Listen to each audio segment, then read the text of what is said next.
Done affects the metaphysics, said John Dryden in his 1693 essay Discourse Concerning Satire. And this is the root of the name metaphysical that is given to a group of poets, prime among them John Donne and also George Herbert, and later Andrew Marvell, though he is more of a cavalier poet, etc. But anyway, affects, AFFECTS, affects, means to imitate, to actually sort of do something without any sincere investment in it. That is, Donne puts up a show of a metaphysician, but actually he is not a metaphysician. Metaphysics, as you know, meta means beyond, and physics means body, the real world.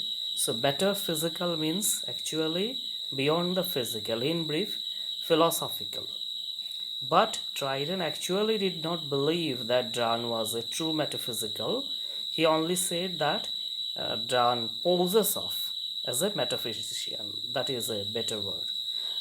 And then it was in 1693, almost a century later, in 1779, Dryden's kind of most worthy, we can say, successor, Dr. Johnson, in his Life of Cowley, who is also part of the metaphysical group, said that there appeared a group of poets in the beginning of the 17th century who may be called metaphysical. Johnson finally canonized them as metaphysical, the term.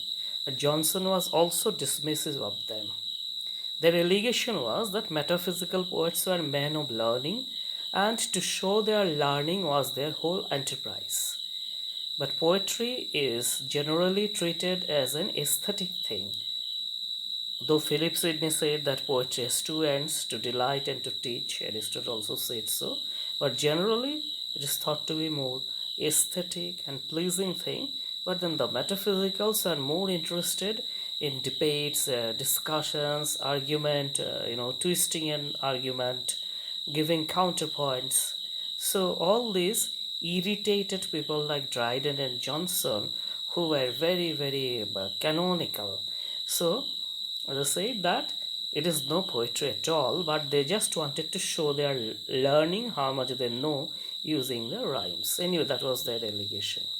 So, but then after that allegation, the metaphysical poets actually suffered a setback because Dr. Johnson was very influential in English literature. Dr. Johnson there, and I am Dr. Jaydeep, though not as influential but trying to be. So, even Eliot, when he was writing this essay on the metaphysical poets, he said that centuries later that Dr. Johnson is a dangerous critic to disagree with because he had this tremendous common sense, sheer common sense, which can burst very huge structure of complicated thinking and all. So, for example, take his essay on Shakespeare. Nothing pleases and pleases for long, but just representation of general nature. The ultimate truth given by Johnson. Yes, deconstructionists, critical theorists, I'm also one of them, may find fault with these, that this is a generalization and all that, but then the point has been made. So anyway, so for a long time the metaphysical suffered setback until T.S. Eliot restored their reputation by this essay, The Metaphysical Poets, which most of us have to read in our undergraduate courses. Now, this was actually a response to an anthology published by H.J.C. Grierson, who also wrote an introduction to that, Metaphysical Songs and Lyrics of the 17th Century. We often forget that, let's not forget. Eliot's essay was a reply to H.J.C. Grierson's essay or an edition. Anyway, if we come to a few prominent features of metaphysical poets, I believe Three would be enough. One, the very first important point that has already been made by me indirectly in the beginning in a roundabout way. Now I'll say it in a more concrete way, that their style of writing is directly against the style of writing of their contemporaries like Spencer, you know, like Sydney, like even Shakespeare, though it is a bit difficult to classify Shakespeare, but more or less they're given to love, romance, aesthetics, and other things. So Astrophel and Stella, you know, Philip Sidney or Spencer's Amority, all love, and pining and separation and all those kind of thing. Somewhat like our Bollywood films like Raja Hindustani or Hum Dil De Chuke Sanam, though it is a kind of trivial example, but they were like that. So Dan says, what is going on? Oh, let's have some brains. Let's put some thought into poems. So he actually started interrogating all the love poems, satirized them, and rather questioned the values that they were built on. Okay, so both in style and content, the metaphysical poets went against their contemporaries. Now, secondly, related to that is the very colloquial style. Just as Wordsworth said a few years later that there is no essential difference between language of prose and language of poetry, and that language of poetry should be language of common man, the metaphysicals also did like that. So it is not a very poetic beginning like Shakespeare's "In sooth I know not why I am so sad," or "Let me not to the marriage of true minds admit impediments." These are lines from Shakespeare. But if you read a Donne poem, "Busy old fool, unruly sun, why dost thou thus through windows and through curtains call on us? Much to thy motion our seasons run, the sun is rising." The poem starts in an abrupt and colloquial way, and not only that, it scolds the sun, which is an object of reverence. Obedience tradition and all was there in the West. We also have Surya Namaskar, was starting a poem by scolding it, to making the tradition stand on its head. Or, batter my heart, thou three-person God.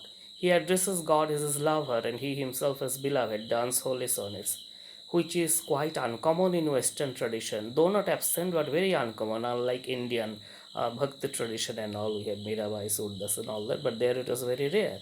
So he tells God that you have to rape me. If you don't rape me, I won't be chaste. In that same sonnet, take me to you, imprison me, for I, except thou shalt ravish me, shall never be chaste, nor ever free, except you enthrall me. So if God ravishes one, then one becomes pure. If God imprisons one, then one becomes free.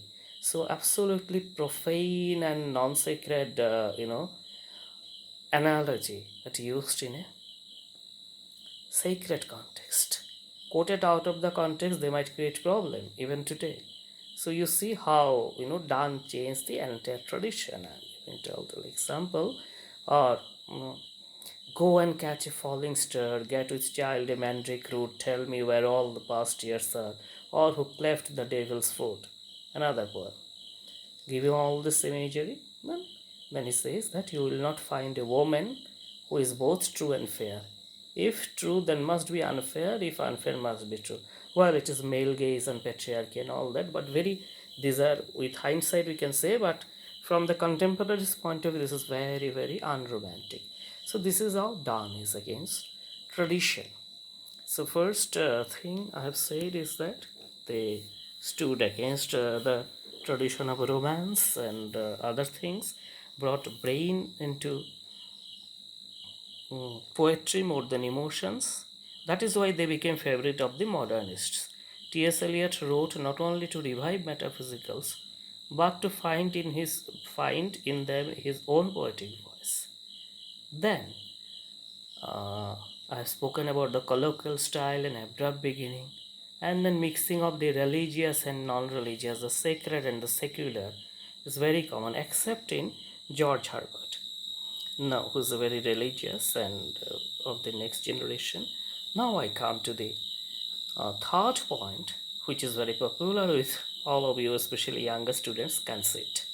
What is a conceit? Conceit also means pride, but the metaphysical conceit is basically a very condensed image or condensed imageries. This is related to the two earlier poems. So, uh, in that famous poem, Benediction for Wedding Morning, Donne compares the lovers to the two legs of a compass. You know, the compass is two legs like this. So, only when one is fixed, the other can travel.